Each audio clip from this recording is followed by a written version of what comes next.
Okay, we're live. This is the 29th of August Node.js modules meeting. We currently have, I think, 9 attendees, which is not quite quorum, unfortunately, but we will see how it goes. Actually, 10 if we include both Wes and Daniel. But if we get quorum, then we can come back to some of these voting issues on the agenda. The agenda now will be writable, so everyone should be able to put their names in under present there. Sorry about that.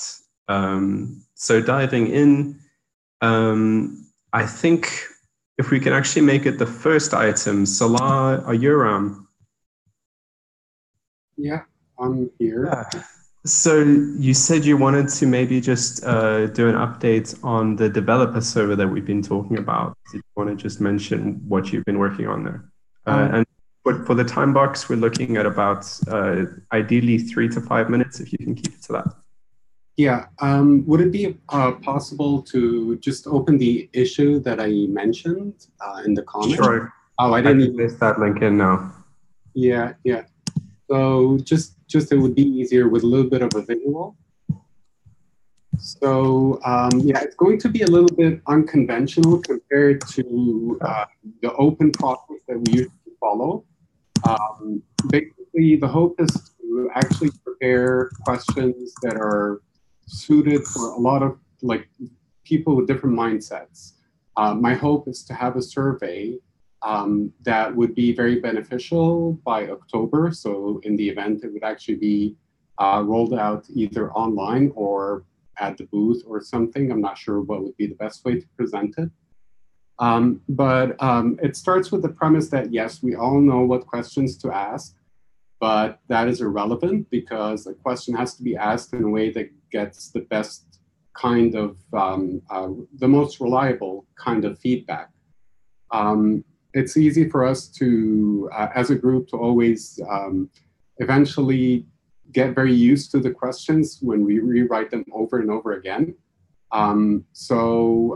Unfortunately, this will be open eventually, but I think it's ideal that we start off with a very, very bare bones survey, which we already have since last week. It doesn't really have any specific questions that any one of us wants to ask at this point. I think we can go, if we could do it more than once a week, we'll just do an iteration where we'll revise the survey based on the input we get from 1 or 2 individuals who take it the first time. Like they don't see the survey before they take it. And then their feedback is going to include kind of a meta survey where it's a survey about the survey and the survey questions we have in this revision. If we do 2 iterations a week, that would be great. If we just do 1, we can still get far by the time this needs to be rolled out. So I'm just not making any decisions regarding how this should be rolled out or what the exact date it should be ready on. I just thought maybe a systematic process could help us get started. At this point, I'm actually opening it. I hope everyone is willing to be involved in one of the iterations, if not actually after taking the first iteration, being part of the team that continues to iterate other people in.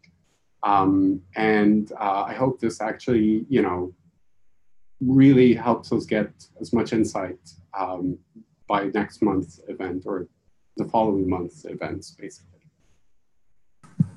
Kevin, you have a question? Yeah, so I think this is a great idea and a great direction to explore. I was curious about how you kind of mentioned it. I think my question is how we figure out what questions we want to ask, like, have some hypothesis or whatever, and I want a question to like try and figure out if the hypothesis is correct or not. And you mentioned like that we sort of like get to that through an iterative process, but can you explain a little bit more about that process? Because I might have a hypothesis that I want to test, and I don't know. Yeah. Gus might have a hypothesis, so. Yeah, well, I started off by making the survey include open-ended portions that basically are very, very irritating, that anyone will say, no, I need a better question than this. And the idea of this annoying question is that there's a box right after it, that when you take that survey and you get annoyed, you're in the best position to actually say, this should be asked in this way or that way. The input we're getting is partially anonymous. There's only 2 people taking it at a time, so we can kind of know if you have some feedback, who to ask, but we don't necessarily have to still invalidate your ability to take the survey as if it's anonymous. So the idea is that I avoid asking the question the way I think is best. And in fact, I actually asked it initially in a way that is kind of very irritating or extremely open, that the natural response for anyone who thought about how this could be better done would be to actually correct it in the box right afterwards. We don't have to go through this process just on its own. At some point, we will have a good enough initial draft, where then we can actually say, okay, this actually does not work because we need to know the following. It's just an idea of a process that I think helps us avoid framing questions in a way that is familiar to us, because then we will get answers that will surprise us all, really. Okay, cool. Sounds great. Bradley, we're starting to hit the time box, so if we can try and close this up. I just wanted to figure out how I can look at the questions. So that's it. Yeah, so it's iterative. At some point, like everyone who's interested will get a chance to say, I'm interested in taking it. And those who want to take it very soon, then they can expect really, really bland questions and completely generic ones. But to form the survey, how do I look at the questions that are being asked? Yeah. Even if I'm not participating? Could you put a link to this form on the GitHub issue, maybe? See, the point is that once the form is seen by everyone, then your input on that form kind of comes from someone who's already familiar with the survey. We don't have But enough. I don't want to take the survey. You're not interested at all to be part of the process of refining it in one iteration? Well, I'm confused now. Okay, so let's say that a survey will be ready to be looked at after at least 3-4 iterations, I hope. So it's not like I don't want to write the questions in my own words. Let's put it this way, because that tends to ask questions that yield answers that are not necessarily accurate. It is a very, very difficult effort to actually try to understand the best insights from the community for the modules team to work with. When you ask questions in a particular way, you get responses based on the question being read by the person taking the survey, not based on what you think the question will actually answer. So if we do 3-4 iterations in a week, then I think we'll be ready to actually all of us look at a form that is actually full of questions that are clear and ready to be critiqued. But at this point, it's really like, what do you think modules can help you with? Or how did module experiments complicate your workflow? Like they're very, very open and very, very broad, that there has been no effort to actually make them answer the particular questions we really want to answer. So I'm going to have to just cut you off there if you don't mind. You want to maybe summarize what you're looking for in the next steps, maybe just very briefly? Yeah. So very, very quickly, if anyone is interested in being part of this refinement process, hopefully we do it in 2 weeks maximum. I'm looking for, 4 to 6 people, 8 people would be great, who are willing to take the survey and give feedback on how they want to see the survey evolve. Sure, that would be great. Thanks. Yeah, thank you. I don't know if we've quite got quorum at this point. I think there's 12 of us here and 24 in the group. Is quorum 50% on the dot? Does anyone know what the numbers should be for that?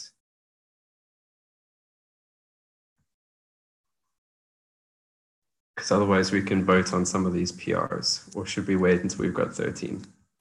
I think it's something like 14, but it could be 13. It is. I just counted now and there were 24 members on listed in the README. So then it's what, we need 12 or 13 members to have quorum. Yeah. Okay, well, we can come back if we get an extra member. Sure. So then the next item on the agenda, also, would someone be able to please take notes if anyone's able to assist with that? I can do it. Thanks, Daniel. No problem. All right, so the next item on the agenda is we've already kind of hit time on these progress PRs, but there is the terminology document as well. Did anyone want to give like a super brief 20-second update on that? Or shall we go on to the next item? Sure, all right. So the next section I put down was basically just copying in the PRs from this ECMAScript modules fork that we've got set up. So as discussed at the last meeting, we kind of going back to this minimal fork and within the group working on various features and changes to the modules integration there. That can maybe remove certain features that are already in the implementation in Node and break it down to a minimal implementation, and also look at other experimental features that we maybe wouldn't want to land in Node itself under the experimental modules flag. And we've got a few PRs there. I was thinking maybe we could go through these PRs individually and just discuss them very briefly, get an idea what people are thinking about them. And then after that, we can move on to the discussion more generally about this repo and some of the compatibility questions. I hope that order makes sense, but we can dive into the first one in that case. So the first PR we have was Miles put together a PR to integrate import.meta.require into the ECMAScript modules fork. The general response to that was there was some negativity against it, and it also hinged on a create require implementation, which is a separate PR on Node at the moment. So yeah, I guess Miles isn't here to explain it much further than that. Gus has been working on the create require implementation. Yeah, who would be the best person to kind of share their thoughts on this to kick it off? Anyone? I can kind of state my opinion. I think this fork is something we're putting PRs on, and we aren't discussing kind of how when we started talking about the fork, we said it might not be pleasant to use. And so I am valuing different kinds of compatibility and different invariants that we can add over the prettiness of using this minimal implementation. And so I don't know, I feel like we need to have more discussions on what it means, what features we're valuing in this minimal implementation, and if we really desire this minimal implementation to be something that is non-controversial or something that's pretty and easy to use. So I'm very much on the side of create require function. If you read up my opinions on it, I think it allows some important features to be preserved. You could, for example, create a shim for create require function, which is not easily doable without ahead of time tooling. for import meta require. There's also some other arguments about tainting stuff, which I'm not super swayed by, but other people find very important to them to not put CommonJS APIs inside ESM. My concerns are more about encouraging users to do something that gives them the most benefit, even if it requires them to write an extra line or two of code. So that's it. Thanks, Bradley. Jeffrey?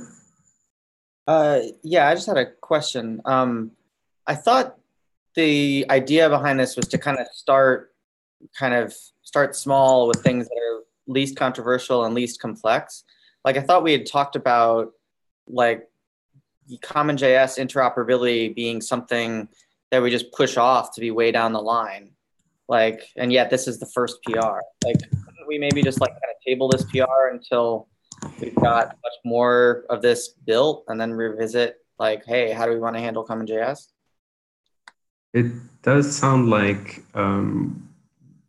create require was a kind of a first step here. And I believe Miles also responded on that and said that he was happy to start with that direction. And then maybe, yes, the import.meta.require suggestion can come back to when we're ready to make those sort of bigger decisions. Well, I mean, maybe Bradley can answer this. Like, do we need either one of these, import.meta.require or create require, to implement an extremely minimal implementation? No, but you couldn't use almost any of NPM in that implementation. So we just have to agree that that's okay for a minimal implementation. Well, I guess that maybe that's a bigger question then, is like, are we going to have like maybe milestones? Like, do we want to maybe get ESM mode working first before we think about how do we pull in CommonJS or something like that, you know, or a general way forward or of how we're going to build this thing?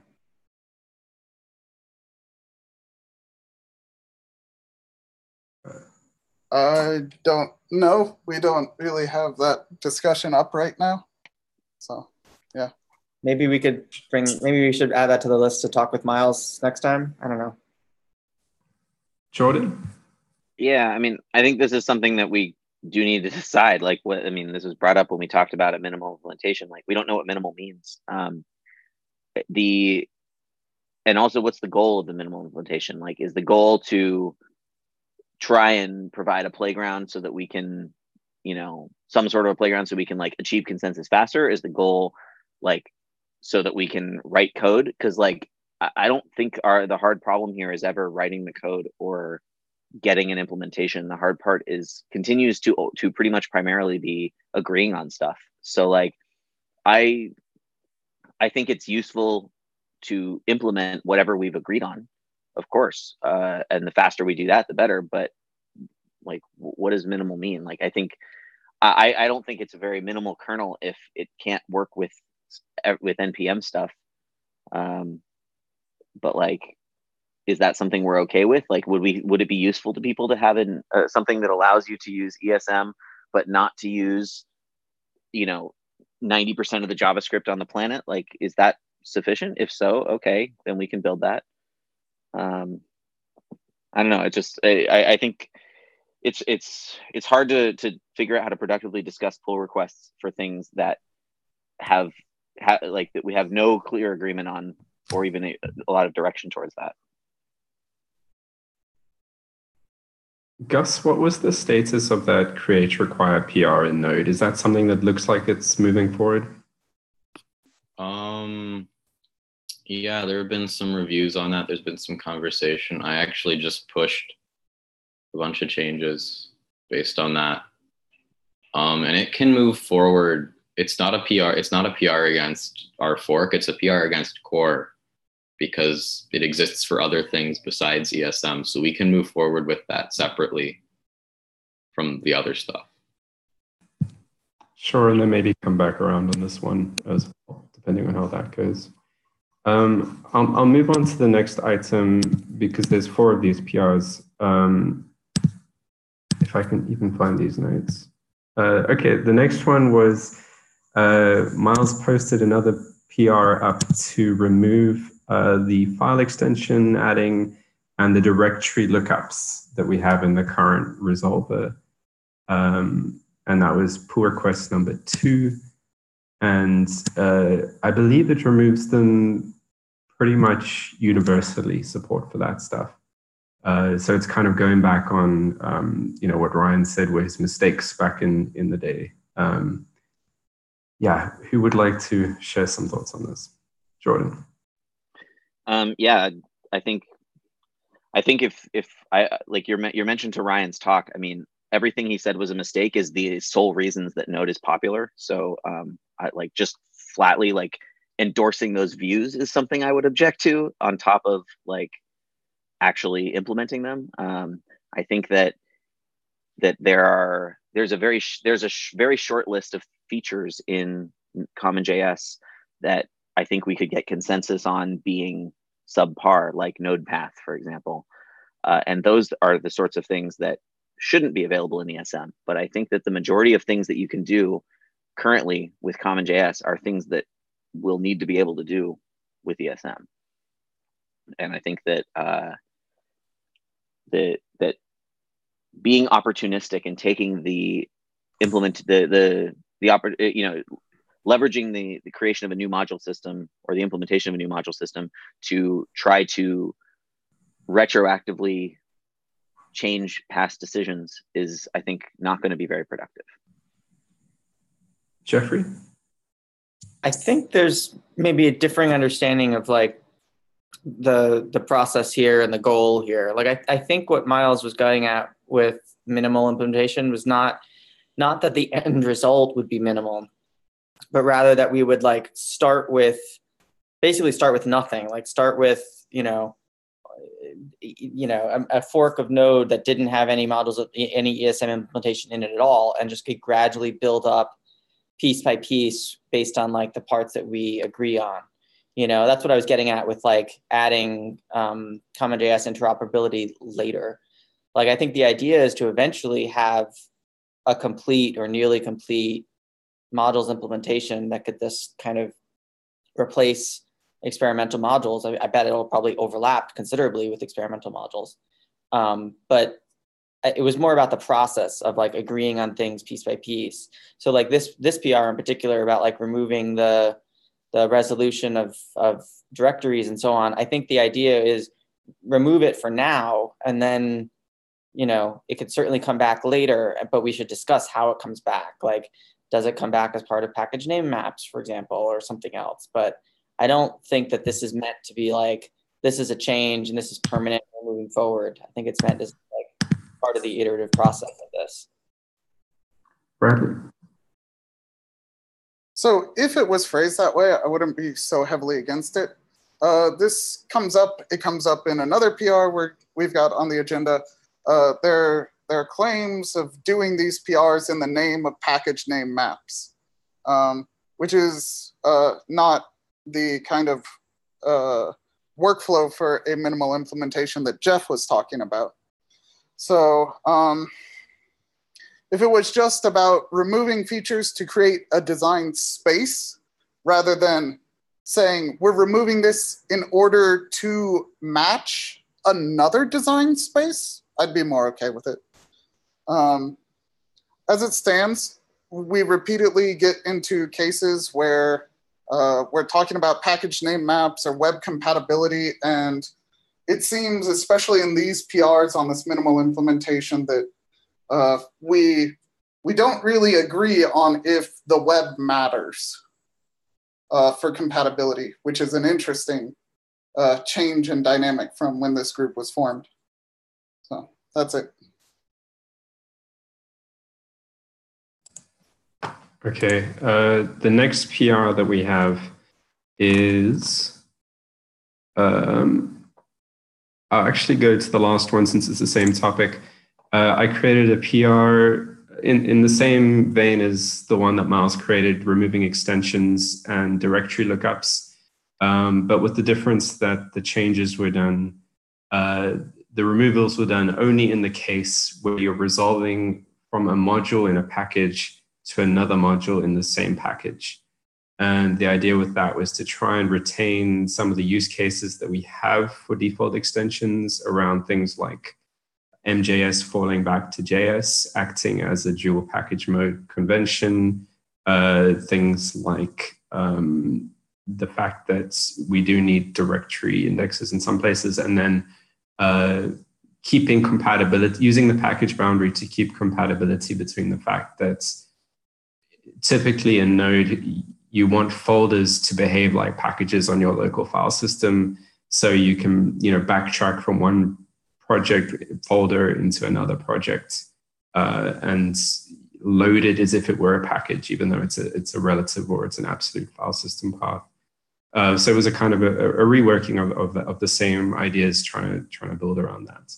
And I'm trying to remember what feedback we got there, actually. Let me just open that up quickly.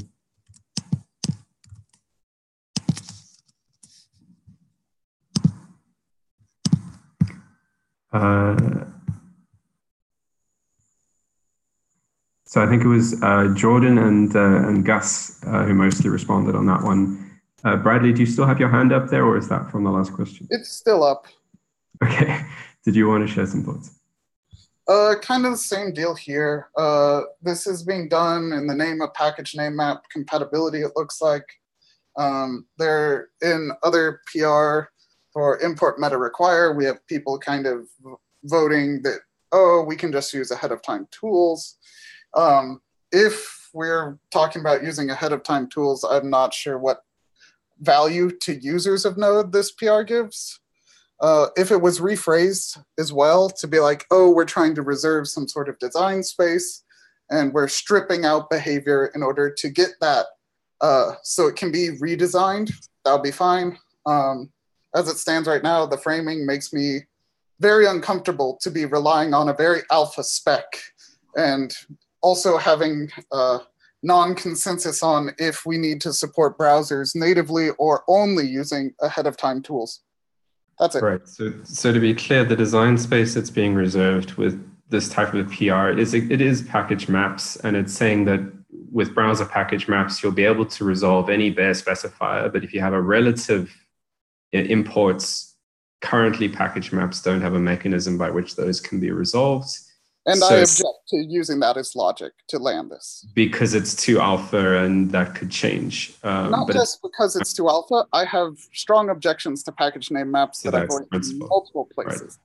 Right. Okay. You would need to convince me that they are worthwhile before using that as an argument. Okay. I'm sure the Chrome teams would think differently about that. But sure. And then the last PR we have, we're actually doing fine for time, is removing the .json supports. So you can, if you try and import a .json file, it won't support it by default in the ESM implementation, but from CommonJS, it would still be supported. Jeffrey?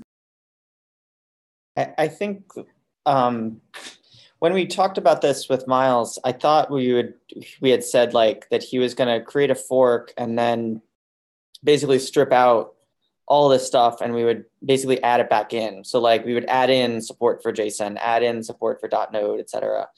I remember suggesting like just looking at whatever was common between experimental modules and the NPM implementation, for example, and be like, well, whatever's common between those two is probably like pretty core and is probably like the non-controversial core of this. And it wouldn't be a functional implementation, but at least that would give us a starting point. Do we maybe need, rather than like all these PRs to remove things, do we maybe need to like rethink what our starting point is in terms of either something common between those two, or maybe like a fork of Node that doesn't have any ESM implementation whatsoever? Salah, did you have a response to this in particular?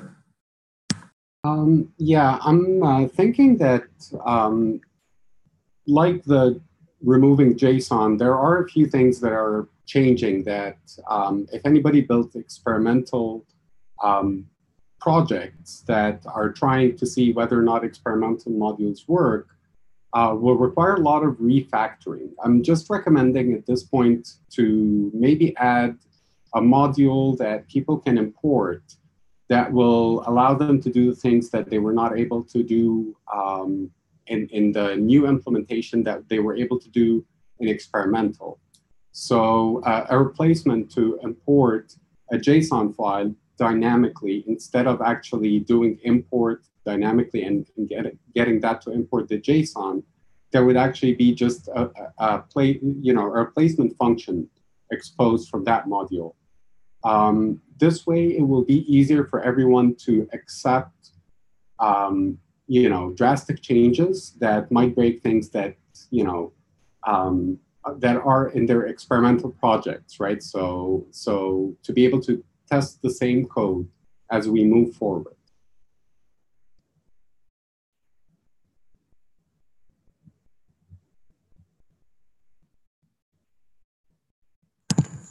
Okay, does anyone have anything else to add on this topic on the PRs? Otherwise, we can move on to the discussion. The first item is the one that Bradley has brought up, which he's brought up on a number of these topics, which is browser and bundler compatibility, which is issue 170, and how much we should be tailoring the implementation to deal with the needs of browsers and to deal with the needs of bundlers. Bradley, do you want to maybe share some more on that topic? Sure. So we've kind of seen a miniature version of this in these talks in this meeting. We have some people prioritizing web compatibility, and we have some people prioritizing existing tools, others prioritizing ease of the final implementation being used.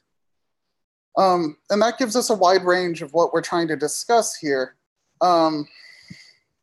When we're talking about something like Jeff's idea of stripping everything out to reserve design space, that's going to be something neutral to all of these. Like, we could do that and not really claim anything about we're prioritizing Node's usability over compatibility with the web.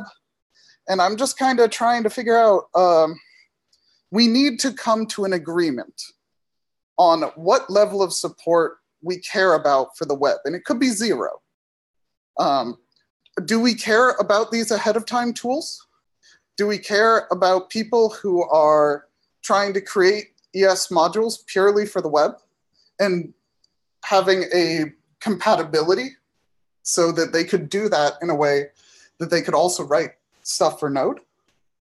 And lastly, do we care about the usability of Node's APIs such that we are willing to remove compatibility with the web?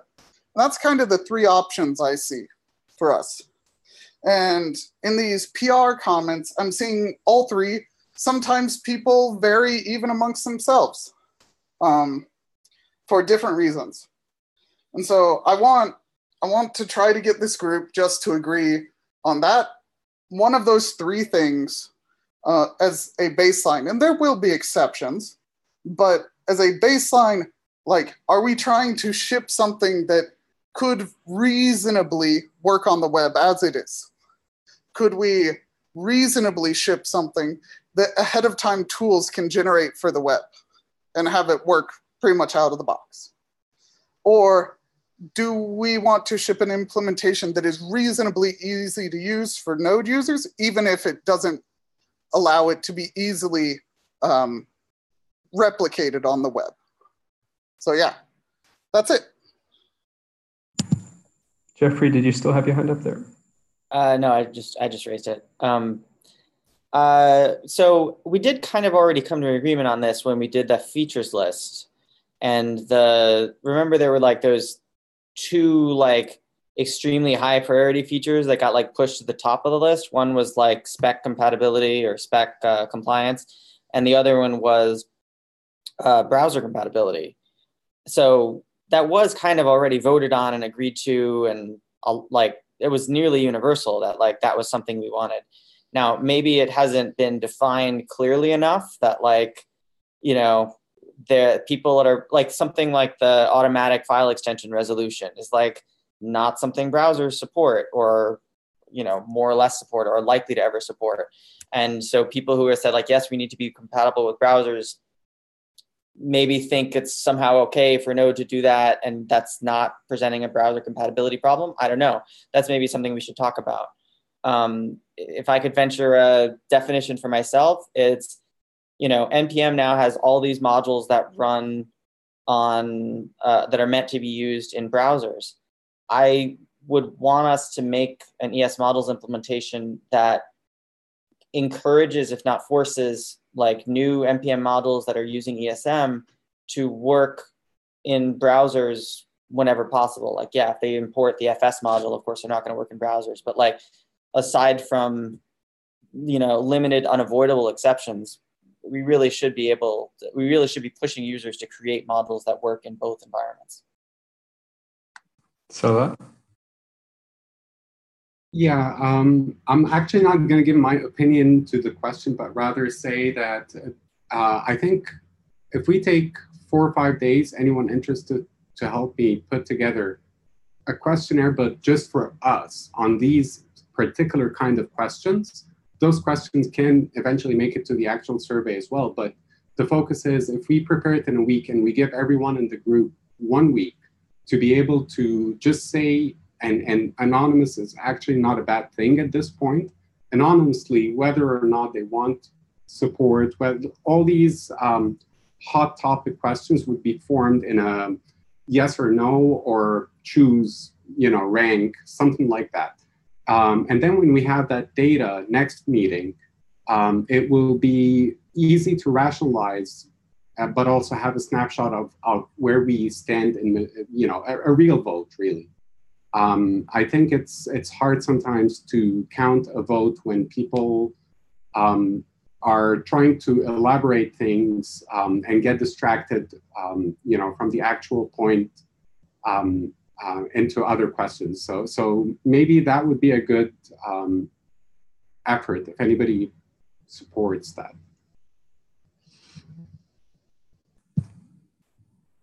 It sounds worthwhile to try and find out what people are thinking, definitely. Kevin. Yes, this goes more to Bradley's point. So if you take all the programs that are going to be written in ESM modules for Node, there's going to be, an intersection area there of modules that will work on the web. And then there's going to be, a set of programs that aren't, programs that read files and whatnot. And there will be a lot of developers who are writing those kinds of programs that read files and things like that don't even really care about compatibility with a browser. And I think that in our approach, we should treat both of those sets, both the intersection and the exclusion, as like first class. So use cases should be ergonomic for both of those. Like if I'm writing a program that's only for Node, then I shouldn't have to bend over backwards in order to get at Node specific things. And also, if I'm writing for that intersection there, then I should be able to code in a way that'll work in both places without having to go through a bunch of hoops. So that's kind of like my mental model for trying to figure that out. Bradley? So I actually want to explicitly state I really don't like that idea. I think this idea of intersections is part of what's making decisions so difficult here. I think prioritizing one paradigm lets us make easier design decisions. And I think it is okay if we require people to add a single statement to their code in order for it to work in Node in an easier way. Even with import meta require, which kind of is this compromise, you're still going to see plenty of people who don't want to rewrite their 1,000-line JavaScript file, so they'll just add it to the top with require equals import meta require. So this idea of using a intersection is in particular problematic to me because you get to those cases where, oh, we added import meta require so that things are easier in Node, but they still require code migration in Node. And it becomes a question of how much value is being added in this intersection rather than, oh, an easier decision about, is this compatible with other environments? And so you're starting to talk about ergonomics over, easier design questions. I'm not saying that choosing one will lead us to have all three scenarios be ideal, but I think choosing one of these paradigms and stating this is the number one paradigm, we could even go, this is the number two paradigm, this is the number three paradigm. These are our priorities, would let us at least better evaluate the value of different API decisions because we have a very large design space we're working with. So if we're going for things like web compatibility, that would change my opinions on the minimal kernel implementation drastically versus this intersection idea. And so I think it's a way of getting us all to agree on a direction we're going to go in rather than us all spreading to the winds and taking all these different directions. So that's it. If I can just mention as well, I also worry about focusing on, forgetting about the browser too much. If you think back to how the current workflows we have today are working, all bundlers follow the same original conventions that were set by Browserify. And when Browserify first came around, we were writing Node modules that didn't run in the browser. And Browserify said, hey, we can make all these Node things work in the browser. We can do the resolution that Node does. We can do the JSON imports. We can shim the FS module. We can shim all the built-in modules. And they shimmed all the built-in modules. And if you use the buffer global or the process global, we'll automatically replace it for you. All of those conventions stuck and have stuck until today. So the conventions by which we bundle our apps and we write our apps and they sit on NPM and run in browsers were set by Browserify when it came out. And Browserify was simply following what Node did. So what we are doing here is we have the ability to set those conventions that the bundlers of tomorrow follow.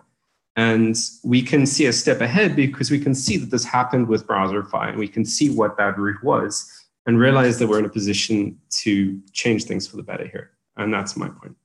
Okay, thanks. Salah. I think what Bradley, brought up, the idea that there will be a rewrite to get your code that exists today to work as ESM in Node. That's no question. And I think the idea that, there's convention like Browserify derived implementation in bundlers is also a very, very good thing to keep, in mind. But there are people who struggled because Browserify kind of set the trend on what is expected in a module. And we're at a point now where ES modules are very, very hard to coerce in the browser compared to an IFI, like a glorified IFI at the end of the day. These are all things that will be very, very tricky for people who are beside the convention or completely opposite to the convention when we move forward. So the minimalistic changes that you could do in import statements, things that are statically overwritten by service workers or whatever, those are good decisions to support the browser. But things that can, require code, AST analysis and stuff like that, that makes it very, very tricky. If you don't have control over the module that was intended for Node being maybe unpackaged, being accessed in the browser, that will require you to do a lot of work in a browser thread to actually get it to work. So the decision-making process can really have a big impact on those who don't follow the convention. That will happen as well. Wes? I don't know, like the thing like that, this is like the core of the thing that gets me about like the module design for Node. Like coming at it and then saying we don't like what people have done with modules in CommonJS and we want to start fresh and do things differently. Coming at it from that perspective is the part that feels very wrong to me. It's the part that makes me come down and say, well, then what was all the other code that I wrote? Like, why are you not trying to support me continuing doing what I'm doing and just making it incrementally better? I don't want to start fresh. I don't want to start new. I want to leverage the knowledge I already have with little new parts tacked onto it. That's the point of advancing forward and not starting with some new runtime somewhere else. Like, if I can't continue to do what I'm already doing with just small additions that make it better, why am I doing it? But we have problems in the spec doing that, is what we've discussed this for months. We can't do what Webpack does. We can't do what TypeScript does. TypeScript, during this modules working group, has actually added some synthetic import stuff, which makes it harder for us to emulate TypeScript. Like, it's a difficult question where we can't provide all of those. And so if your idea is, if we can't provide something that you can iterate on with minimal additions, like if your alternative to that is use another runtime, I'm going to have to recommend you use another runtime that isn't JavaScript.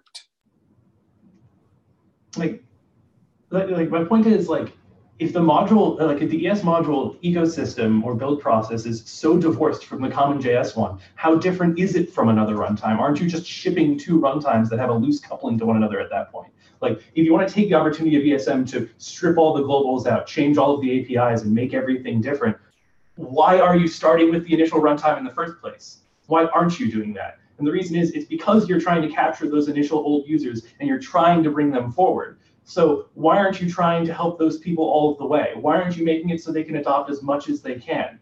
Why is this new cool thing so new and cool that it's worth giving up everything that already exists?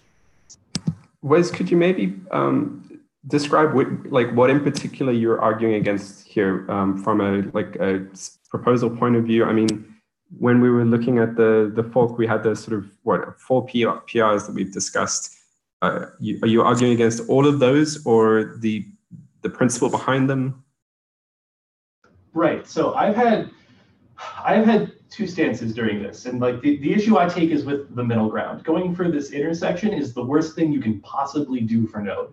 You either want to go full all the way to browser compatibility and do nothing different than the browser, and maybe provide like one out to get back into CommonJS for like some back compat, and like you want to completely match the browsers and do nothing different. I can see the value in that. I can see saying, okay, we want to be exactly like the other runtimes rather than like our past runtime. That has value.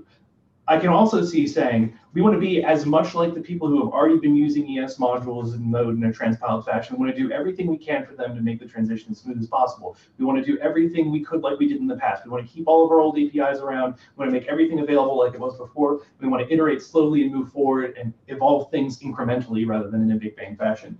But this intersection in the middle where we say, all right, we want to be kind of a little bit more like the browser in these ways, but also remove these APIs from CJS and then just take these little parts out from each place. That's where I take issue. That part in the middle makes things worse for people going either direction. If you're moving from CJS to ESM, you have a hard time of it. You have all of these things you need to change, all these things to do. If you want to just write code for the browser and also happen to have it work in Node, you also have a hard time of it because it turns out there are all these edge cases where Node does things differently. Like, it's this middle ground where things aren't just, they're not right for either one of those two groups, that things are frustrating.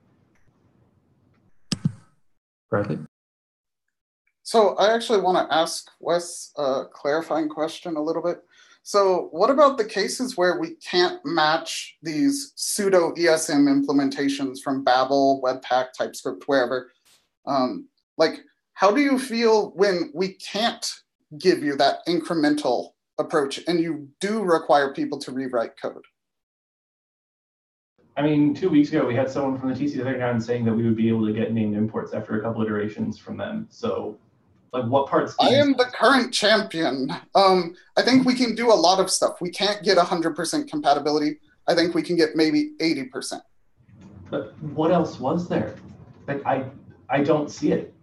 So, importantly, if almost every design we've been talking about doesn't let you do this import from .js files and it to statically parse and try to guess what mode the source text is in.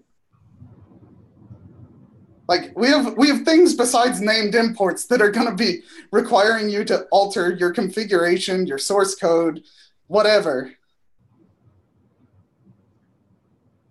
Yeah, I mean, what is the question exactly? Like, is the question just what will we do, or is like how do we feel about it if things don't pan out? I'm explicitly asking, what do we do in this scenario? Like where we can't give you that approach that you're stating, kind of either choose one approach or the other. I thought that the initial question, I mean, the initial approach we were taking in general was not like, what if we can't, but try to explore the design space, do what we can, and then based on what we are managed to achieve, the constraints will, put us in a certain direction.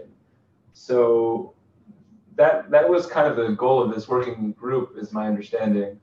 So like the hypothetical what ifs, I don't necessarily know if they're super useful right now. Like I think there's a meta issue that we're trying to come up with, which is like, what is the general direction? And there even before you mentioned, like, if we want to prioritize things and then come up with exceptions, that's fine if that's the case. But like, I don't think that there's and Wesley, I don't want to like answer for you, but like my hope is that we can just try to come up with a design that does recapture existing users who have been like creating this cow path for modules in Node, and then try to ensure that there is the easiest situation for everybody, right? If there are constraints, then we'll find them naturally in the process, right? Clearly, you found constraints in the existing direction, but we're trying to do a second take of that, is my understanding, and we're on like take 6. Yeah. There's been this working group. There's been 4 years I've been trying to do this. Before that, there's been the EP process. We talked to the technical steering committee. We've been talking for years on this. What do you want at this point? Like, what direction, what actionable thing do you want when we state we cannot do something? If you don't mind, if I just clarify something again on Wes's point, it does concern me, Wes, when you say that you'd like to see like Node prioritized and the concept of there being an intersection with the browser being your worry, because in any language environment, you have the concept of portable code, and in general, like, the easier it is to write portable code, the more successful that, it's a key thing for any type of environment, is the more portable the code can be, the better. It just feels odd that we can't agree on that. For me, it's more like portable code is nice, but even with like CommonJS as it is today, you can still write portable code in CommonJS. There was always a way to do it, right? It was just a matter of how we don't have a native CommonJS loader in the browser, and we now have a native loader in the browser. So what it means to be portable is changing a bit, I think. It's just a matter of how close do you want that like ability to write code that will work on both platforms be the most blessed way to do something or the only way to do something. And if doing that involves like bucking the conventions of the CommonJS community for the last 4 years or 5 years, it's just like, what's the point? Like, why not just go all the way and just do things exactly like the browser if you're going to do things differently anyway? Okay, we're running out of time already. We did start 5 minutes late, so we can go over a couple of minutes. Jeremiah, do you want to share some perspectives from Node? Yeah, so I think I'm probably one of the biggest proponents of interoperability with CommonJS, but years ago, by this point, literally years ago, we investigated doing the like the smoothest path, which would have been to also ensure that you could load ES modules via require like synchronously, and you get into this horrible Z-algo problem where there's lots and lots of uncertainty with like potential event loop things and multiple event loops, and it becomes a very large mess that I am quite certain should not do. But that means also that no matter what way you slice it, to use ES modules in CommonJS code, you need to rewrite all the code to load asynchronously. It just doesn't work otherwise. And so, I mean, I would love that for that not to be the case, but it just is. And we need to have some, like, there's no way to get the easiest path already because of that. We're stuck in the middle ground regardless. That's been the entire problem with ES modules all the entire time, is that we're stuck in this middle ground. But like, modules were designed, like the reason that like top level await hasn't landed yet is because, or one of them is because the original module implementation, while it's like, yes, you can resolve it asynchronously, is also, the entire graph is capable of also being resolved synchronously. It's only once you push in the stuff for like top level await that the asynchronicity becomes actually required. And like, there are things like JDD's loader that do things like take ESM and do nonsense to try and make it load synchronously. Like all of those things, yeah, they're technically against spec, but we have people who say like, well, we can try and change the spec to make more things work out the way you expect, because modules were added in part to try and emulate the module systems that already existed in the ecosystem. Jeremiah, did you still have your hand up to respond to that? Or was that from the? I mean, we've kind of like been through that entire discussion multiple times.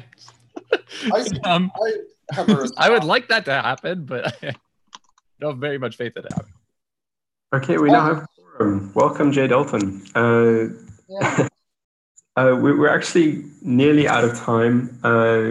We've kind of hit on a lot of these discussions about browser compatibility, and then the other discussion was, again, wondering the goals of this minimal ESM implementation and what we can agree on should go into this minimal implementation, which it seems like we're going to have to push off to next week. Since we have quorum, can we all just vote to promote Salah as a accepted member of the group? If anyone disagrees? No? Okay, great. So what's the new quorum number we'll need? Is it 25? Well, well, it'll be the same. Yeah, 13. Okay, cool. Sounds good. All right. And then does anyone want to make some closing comments on these compatibility questions, more generally where this talk is going, and hopefully something constructive to end off today? Just one thing about compatibility with transpiled moduleless modules like Babel and TypeScript. They can actually just retranspile. They transpiled to begin with. So we should think of those who don't actually transpile their modules and build a lot of those as being at a disadvantage with our decision making.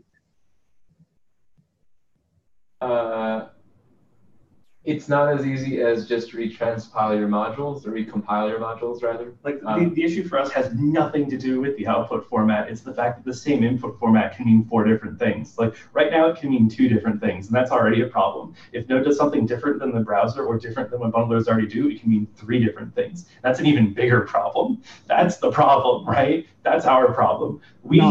I fully understand that part. Like, I'm not weighing in on whether or not that will change. I'm just saying that if it's just about how the compatibility of the object with the weird ES, fields on it is being constructed, if that is going to be changing for any reason, which is probable at this point, then it affects people who transpile modules.